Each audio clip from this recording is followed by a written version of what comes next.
We also collaborate a lot in-house too. I think a good example of that is our beer dinners, where constantly the brewery and the kitchen are collaborating on how do these dishes pair the best with these beers, and we will adjunct or flavor these beers additionally in a way that complements the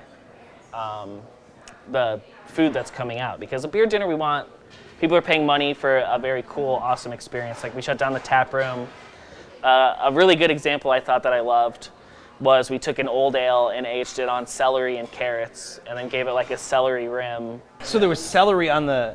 Celery salt, yeah. Oh, wow. And a little carrot ice cube. How long of a process is that? Like the chef and you work together on, he comes up with the food first and then you pair it? We love the beer dinners as a way to keep him, stimulated, and he gets to do something that he loves and excited about. And on the brewery side, we get to kind of step out of our comfort zone and experiment culinarily with and pairing stuff with what he's doing as well. And it's a conversation between you, Zach and I, and then James and Dutch. And it's just, we're having meetings weekly for 3 months. And when you're making a beer specifically for that dinner, sure. I mean, and like, okay, the meal is part of the experience of enjoying that beer. That's got to be thrilling, but also like, when the beer dinner's over, you still have that beer on tap. Are you saying like, it'd go a lot better with the pot roast, but it's not available right now? Like, they're very small batches. Okay. So we make them specifically for the dinner. So we're only doing like 4 gallons. I imagine those sell out pretty quickly when you announce those online. It's just a good showcase of everything that we do best, all at once. Our friends from the television are coming here to visit for the first time. What should they have? I gotta say the Smush Burger would be what I'd recommend for lunch or dinner, but my favorite thing on the item right now too is the Spätzle mac and cheese. I could talk about our food all day, honestly. I would also say the baba ganoush and hummus is so fire. It's all made in-house, and the pita chips that come with it, wow. Yeah. So I think starting off with a little portion of caviar, getting an order of the buffalo cauliflower. Okay. Working your way to a Smush Burger, and then whatever our current dessert is. But we always have the almond chiffon cake on. Yes. I think just getting what we're known for, I think, is just the ultimate experience. And pairing it with something gulpy, like a tulpa.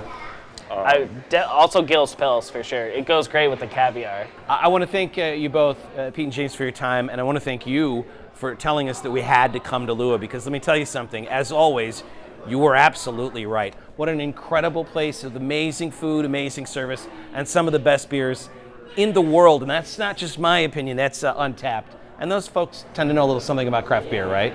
They know something. Yeah, top 50 if you take out all the meaderies. Yeah, that's right. People love mead, so. Can't argue with the mathematics. Yeah. Fellas, thanks so much for your time. Yes. Keep up Cheers. the great work. Gulp. Cheers. Gulp. Gulp.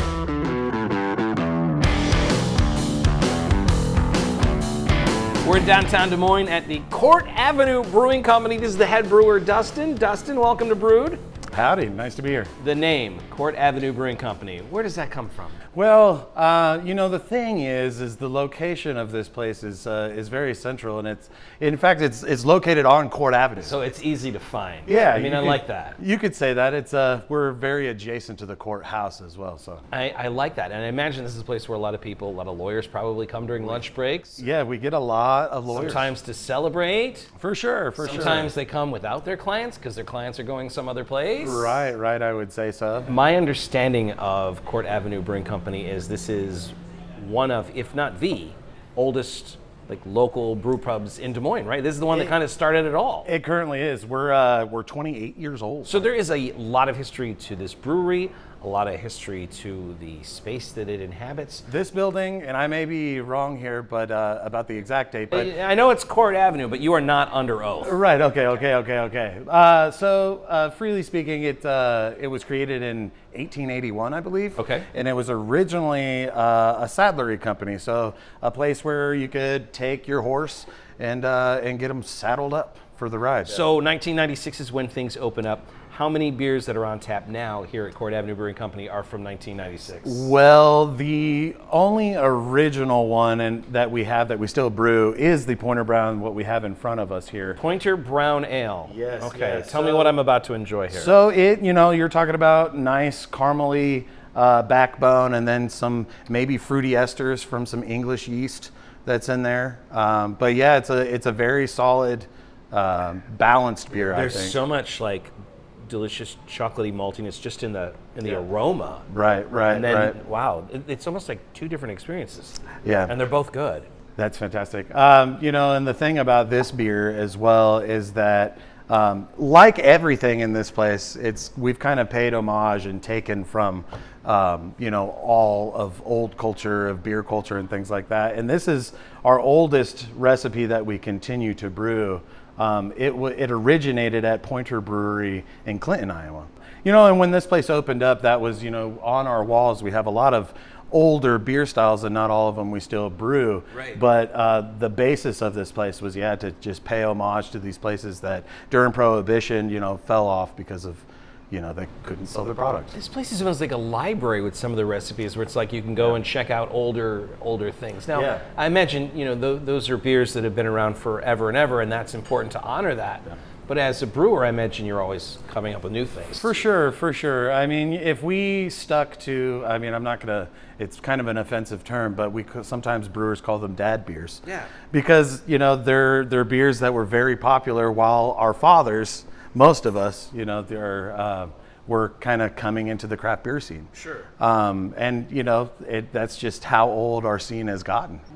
A certain point or a certain portion, I should say, of your customers here are looking forward to getting old dad beers. I'm a dad. I don't take that as pejorative, but you also want to make sure that you're coming up with new things. Yeah. So we have a great house hazy that we have, Earthbound. So it's all your tropical stone fruit type of flavors that you get with most hazies. But we brewed it and narrowed it down to a recipe that we really liked. And that was very consistent. And so, taking those new beers is definitely something that every brewer takes pride in. Right. Right now, I have a new beer that's new to us, but it's kind of another homage to a different era in craft beer. But I'm brewing a Brewed IPA, which is very champagne-like. Right on. Which, and the thing is about those styles is that just like everything in culture kind of comes back around. I think that's, the basis of being a modern brewer, and especially with this place, we really try to not only brew those new ones, but put new spins on old ideas. How old are you when Mom and Dad get you the beer making kit? So I would have been. Because I think I know the answer to this. You got cool parents, don't you? They are pretty cool.